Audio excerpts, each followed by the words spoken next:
A paz do Senhor a todos. Hoje nós vamos falar da Arca da Aliança, ou a Arca do Concerto.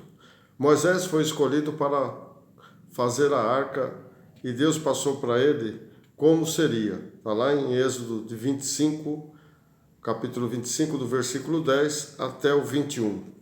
A arca era uma caixa de madeira feita de 2,5 côvados de comprimento por 1 côvado e meio de altura e 1 côvado e meio de largura. Foi feito de madeira de acás, madeira que era então comum naquela época, naquela região, coberta tanto por dentro como por fora do mais puro ouro. Nos 4 cantos foram colocados argolas de ouro, pelas quais se podiam enfiar, enfiar as varas para poder segurar e levantar a arca, pois o homem não podia tocar nela. De princípio guardava a arca 2 pedras da lei, em que estavam escritos os 10 mandamentos. Moisés ordenou que fossem guardados juntos da arca um vaso de ouro, contendo maná e a vara de Arão que florescia. Hebreus 9:4. Que tinha um incensário de ouro e a arca do concerto, coberta de ouro todo em redor, em que estava um vaso de ouro que continha o maná e a vara de Arão que tinha florescido, e as tábuas do concerto. Então a arca mais ou menos media 1,11 m de comprimento por 66,6 centímetros de altura e 66,6 centímetros de largura. A arca estava coberta com um propiciatório, ou uma tampa, de ouro puro, sobre o qual se erguiam face a face 2 querubins de ouro batido. A construção da arca foi dada por Deus a Moisés, no Monte Sinai. Deus agora falará com Moisés através da arca. Gênesis 25, 22. E ali virei a ti e falarei contigo de cima do propiciatório, do meio dos 2 querubins, que está sobre a arca do testemunho, tudo o que eu te ordenar para os filhos de Israel. Então, o significado dos 3 objetos que tinha na arca. Veja bem, as tábuas da lei representam Deus. O maná representa Jesus Cristo, que é o pão da vida. E o cajado que floresceu representa o Espírito Santo, que floresceu e está hoje está no meio de nós. Mas Deus pede a Bezalel, que Bezalel construísse a Arca da Aliança de acordo com o que Deus determinou a Moisés. Lá em Êxodo 37, no versículo 1, diz assim: Fez também Bezalel a arca de madeira de cetim, e seu comprimento era de 2 côvados e meio, e a sua largura de 1 côvado e meio, e a sua altura de 1 côvado e meio. Cobriu-a de ouro puro por dentro e por fora, e fez-lhe uma coroa de ouro ao redor. E fundiu-lhe 4 argolas de ouro aos seus 4 cantos, num lado 2 e no outro lado 2 argolas. E fez varas de madeira de cetim e os cobriu de ouro. E meteu as varas pelas argolas aos lados da arca para levar a arca. No versículo 6, Êxodo 37, versículo 6. Fez também de ouro puro propiciatório, o seu comprimento era de 2 côvados e meio e a sua largura de 1 côvado e meio. Fez também 2 querubins de ouro, de obra batida os fez. As 2 extremidades do propiciatório. Um querubim e uma extremidade desta banda e o outro querubim a outra extremidade da outra banda. No mesmo propiciatório fez sair os querubins as 2 extremidades deles, e os querubins estendiam as asas por cima e cobrindo com as asas o propiciatório, ou a tampa, e os seus rostos estavam defronte um do outro, e o rosto dos querubins estava virado para o propiciatório. Então isso foi dessa maneira que Deus determinou para que fizesse a Arca do Concerto. Então a Arca do Concerto, no tabernáculo, ficava lá no Santo dos Santíssimos. E no templo de Salomão, quando Salomão construiu o templo, ficava no lugar santo dos Santíssimos. Então veja que Deus determinou que a arca ficasse num lugar especial, no Santo dos Santíssimos. Vamos falar um pouquinho da trajetória da arca.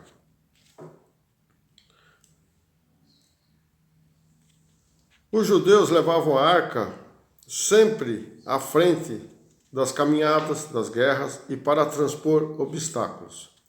Josué 3,15 diz a arca usada para abrir as águas do rio Jordão. No 15, né? E quando os que levavam a arca chegaram até o Jordão e os pés dos sacerdotes, né? Josué 3,15, 7 sacerdotes que levavam a arca se molharam na borda das águas. No 16, 3,16.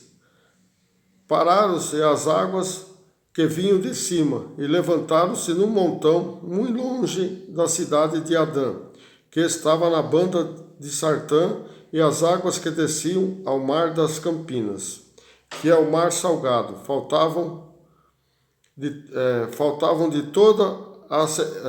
tudo e separaram-se. Então passou o povo defronte de Jericó.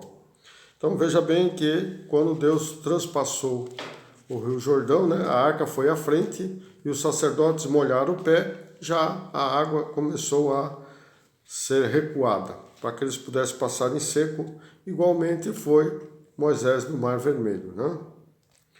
A arca é usada para derrubar as muralhas de Jericó. Josué 6, no capítulo 6, no versículo 6 a 20. Deus fala a Josué que leve a arca com 7 sacerdotes, com 7 trombetas de chifres de bode. Então Deus determinou para Josué que eles dessem, em 6 dias, dessem uma volta em torno de Jericó. E no 7º dia, dessem 7 voltas, e no final das 7 voltas, eles parariam e gritariam, né? Pediu para o povo gritar, e aí as muralhas cederam. Essa história está em Josué 6, no capítulo 6, do versículo 6 ao 20. A arca é tomada pelos filisteus. 1 Samuel 4, de 1 a 22, os filisteus vencem a batalha e Hofni e Finéias morrem, filho de Eli, e Eli morre ao falar da arca e cai da cadeira e quebra o pescoço. Veja bem que Deus, né, fez com que eles pagassem o preço por perderem a arca. 1 Samuel 4, 21 diz assim: mas chamou ao menino e Cabó, onde é a glória? Dizendo: foi-se a glória de Israel, porquanto a arca de Deus foi levada presa por causa de seu sogro Eli e seu marido Finéias. 1 Samuel 4, 22. E disse mais: de Israel a glória é levada presa, pois é tomada a arca de Deus. Então veja que os filisteus levaram a arca da aliança. E eles, chegando lá na sua cidade, ofereceram, né, ao Deus dele, Deus Dagon. 1 Samuel 5, 1.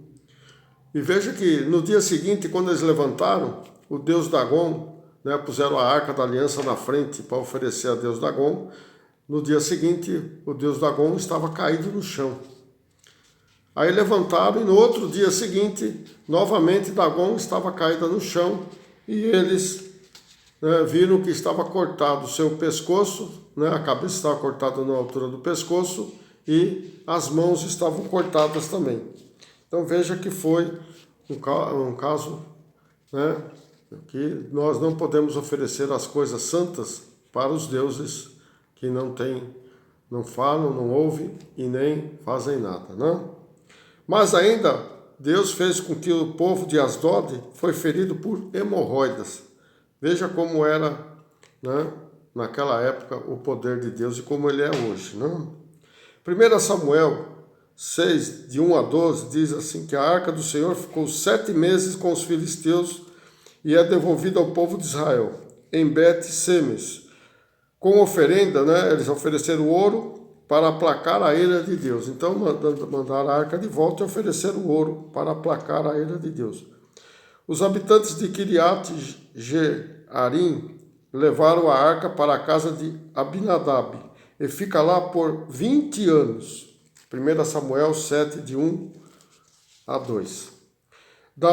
Depois Davi leva a arca, né, da casa de Abinadab lá 1 Crônicas 13, de 1 a 14, diz assim: carros de boi, chegando a ele de Quidom, os bois tropeçaram e Uzá tenta segurar a arca e morre. Veja bem, né, nessa passagem mostra que Deus não permitia que ninguém, nem o ser humano, pusesse a mão na arca. E a arca ficou na casa de Obed-Edom por 3 meses. Então essa é a história, né, da recuperação da arca. Em 1 Crônicas 15, de 1 a 3, a arca é levada pelos levitas da casa de Obed-Edom para Jerusalém. A arca chega na cidade de Davi, 1 Crônicas 15, 29. Nós lemos anteriormente 1 Crônicas 15, de 1 a 3. Seguindo, Salomão constrói o templo e põe a arca no lugar santo dos santíssimos. Está lá em 2 Crônicas 2 ao 14, do versículo 2 ao 14. A arca do Senhor permanece ali até Nabucodonosor destruir o templo, quando já profetizado por Jeremias que Nabucodonosor, né, iria levar o povo cativo para a Babilônia. Né, e ali, né, alguns dizem que Nabucodonosor mandou destruir a arca e derreteu o ouro e levou para a sua cidade. Outros dizem, né, que a arca ficou escondida ali em cavernas debaixo do antigo templo de Salomão. E ainda outros dizem que a arca foi levada para a África na época, né, que Salomão estava reinando ali. Então são coisas que não tem como confirmar. Mas nós sabemos, porque Jeremias já disse que com o tempo iriam se esquecer da arca, não se lembrariam mais, e Deus vai mostrar, nós vamos ver na Bíblia onde a arca está hoje. Lá em Jeremias, né, quando sumiu a arca, então são essas 3 hipóteses, né, mas que as pessoas estão ainda buscando, tentando achar a arca da aliança, mas vai ser difícil, porque nós vamos ver onde a arca está hoje. Jeremias 3,16 diz assim: e sucederá que quando vos multiplicardes e santificardes na terra, naqueles dias, diz o Senhor, né, nunca mais se dirá a arca do concerto do Senhor, nem lhes virá ao coração, nem delas se lembrarão, nem visitarão isso, não se fará mais. Então veja que com o tempo o povo esqueceu da Arca da Aliança. Hoje ninguém mais se preocupa com isso. Ninguém mais vai visitar porque a arca não está mais aqui. Isto aconteceu depois, né, do povo sair do cativeiro, 70 anos que ficaram na Babilônia, até os dias de hoje. Então quando eles foram para o cativo, se esqueceram. Mas Isaías dá um outro sinal, né? Isaías 65:17 diz assim: porque eis que eu crio céus novos e nova terra, e não haverá lembranças das coisas passadas, nem mais se recordarão. Veja que Isaías está falando de quando nós fomos para a glória. Então lá não vamos se lembrar de mais nada, porque nós vamos para a glória e não vamos se lembrar das coisas terrenas. Mas aonde está a arca? Onde está a arca da aliança? Vimos aqui no decorrer alguns fatos, né? Alguns acontecimentos que são relatados na Bíblia que aconteceu com a arca, mas aonde ela está? Vamos lá em Apocalipse para resolver esse problema. Apocalipse 11:19. E abriu-se nos céus o templo de Deus, que é a Jerusalém celestial, e a arca do seu concerto foi vista no seu templo. E houve relâmpagos e vozes, trovões e terremotos e grande saraiva. Veja bem, uma visão de João, né, lá na ilha de Patmos, vendo, né, o templo celestial, né, a Jerusalém celestial. E o que ele viu lá dentro do templo? A arca da aliança, a arca do concerto. Muitos teólogos dizem que é uma outra arca. Irmãos, não existe 2 arcas. É uma só. Deus criou, Deus fez a arca para guiar o povo aqui na terra. A partir da hora que o povo perdeu a fé, a partir da hora que o povo largou a Deus, e quando eles estavam cativos, eles largaram mais ainda a Deus, Deus recolheu a arca. Deus não ia deixar algo dele aqui sagrado na mão de homens, na mão de seres humanos, para que pudesse usar para coagir outras nações ou até usar para combater nações sem fins religiosos, mas fins econômicos. Então veja que Deus, ele levou a arca lá para os céus, e lá que ela vai estar, e lá que quando nós formos para a glória, que vamos ver. Como Deus levou o paraíso, que é uma praça que está lá nos céus, e a árvore da vida, que é uma praça que também está lá nos céus, em Apocalipse 22, 2, aqui em Apocalipse 11, 19, Deus mostra também que a arca está com ele. Amém? Então, tem aí do lado a flechinha, compartilhe, né? Inscreva-se, que vai ter muitas coisas novas que nós vamos falar, né? Faz assim, ó, faz o joinha para mim saber se vocês estão gostando, né? E na próxima quarta-feira nós vamos ver se realmente a Bíblia diz sobre os dinossauros. Se os fósseis estão aí, eles existiram, mas o que a Bíblia diz? Vamos ver a partir de quarta-feira, né, que vai ser a 23ª postagem, vamos desvendar mais esse segredo da Bíblia. Então não percam, fiquem em paz, Deus abençoe a todos, até uma próxima. Amém.